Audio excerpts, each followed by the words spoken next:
Welcome to This High School Life. I'm Madison Gabbert. And I'm Grace Livia. Now, there was a new docuseries released on Netflix called Conversations with the Killer, the Ted Bundy Tapes, and we're here to give you all of our input on it. Ted Bundy is a serial killer in the 1970s, I believe. Yeah, in the 1970s. He started in 1974. Yeah, so 1970s, 1980s, somewhere around there. So he's not alive anymore. So Netflix just came out with a new documentary series on Ted Bundy. It's called Conversation with the Killer, the Ted Bundy Tapes.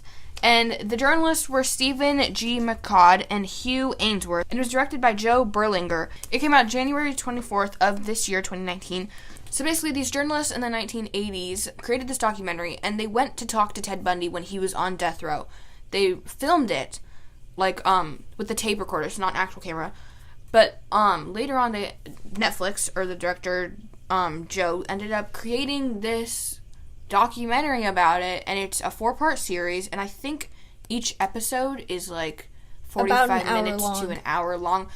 I've watched about half of it, and I'm honestly very intrigued hearing about him and his childhood, and he sounds like a normal person when he was younger. But then, as he grows up, you just kind of hear how manipulative he is and how he changes. And his escapes were it was crazy to hear how easily he escaped. He jumped out the window, and then he was just gone.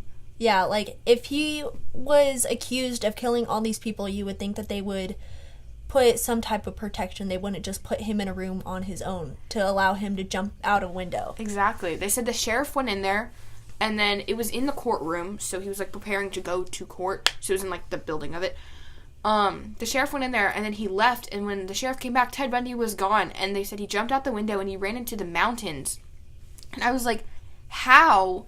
It was just crazy. And then but he was only out for, I don't know how many days. It was 4 days. It wasn't that long. It was 4 days, and then whenever he escaped for the second time, he crawled through the roof of his jail cell. He lost weight to fit through it. He weighed down to 140 pounds, and then he cut the ceiling out, I don't know. He went through the light in the ceiling, and he escaped from the entire prison, and he was gone for over about 2 months. Yeah, it was, right now, because that's the part I am in it, it talks about 45 days, and it was around 45, 46 days, and it was when Kimberly Leach went missing, and that was, the last day, and then around that time, he, took Kimberly.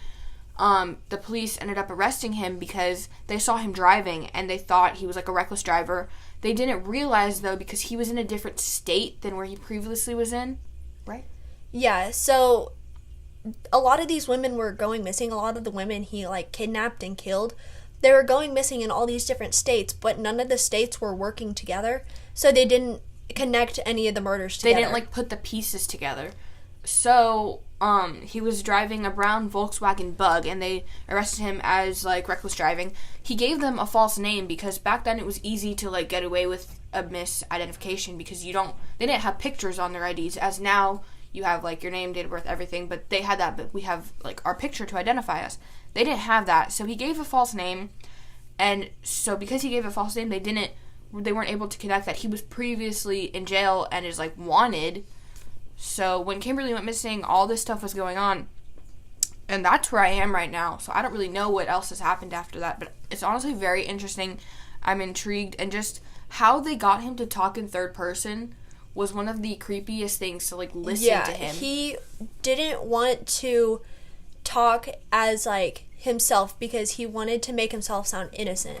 So the journalist decided to have him talk in third person as if he was the person murdering the people, because he had a degree in psychology. So the journalist manipulated him to talk about the murders and what the person would do as he was in their brain, which he was the person that did it. So he easily went over it, and that made him sound like he was the one that did it. And Ted was a law student, so all these people, I heard when he kidnapped the witness that they ended up using, which, got him into jail.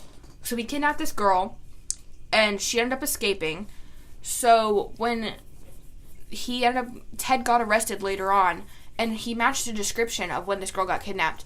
And she went down to a lineup and identified him and said, that's my kidnapper. And some people didn't believe her because he's this great, big law student. And, why would he do that? And he's such a charismatic person. And he's so nice. And, he doesn't have he's not an angry human that would ever kidnap someone. So. Yeah, no one believed that he was actually it. Whenever he was in court, he decided to be his own lawyer and try and fight her for his own innocence, and he believed that would work for himself. And it ended up not working, so the jury convicted him of the death penalty, and he ended up, later, these new lawyers came in and tried to prove him innocent, like, a couple weeks before he died. And so they just kept trying to get him to a new, like, give him a new court date and let him be proved innocent. And it ended up not working. So, like, 1 or 2 days before he actually died, he ended up confessing to killing about 24 women.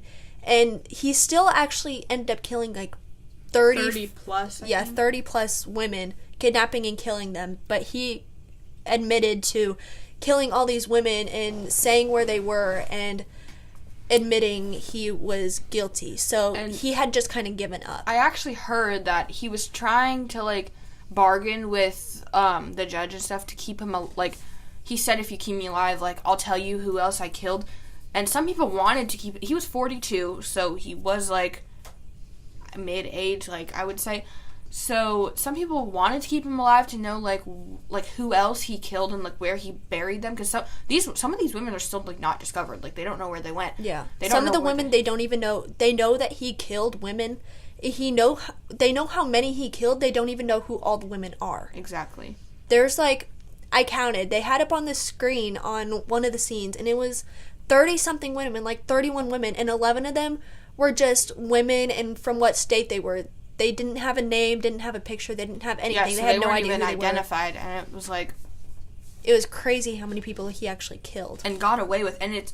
Because I heard when he went to law school, he was able to realize, like, what police did when there were homicides and, like, what they didn't do. So he was able to use that information and become... He worked with the police for a small amount of time to, like, see what they're looking for and get around what the police were actually looking for in finding a killer.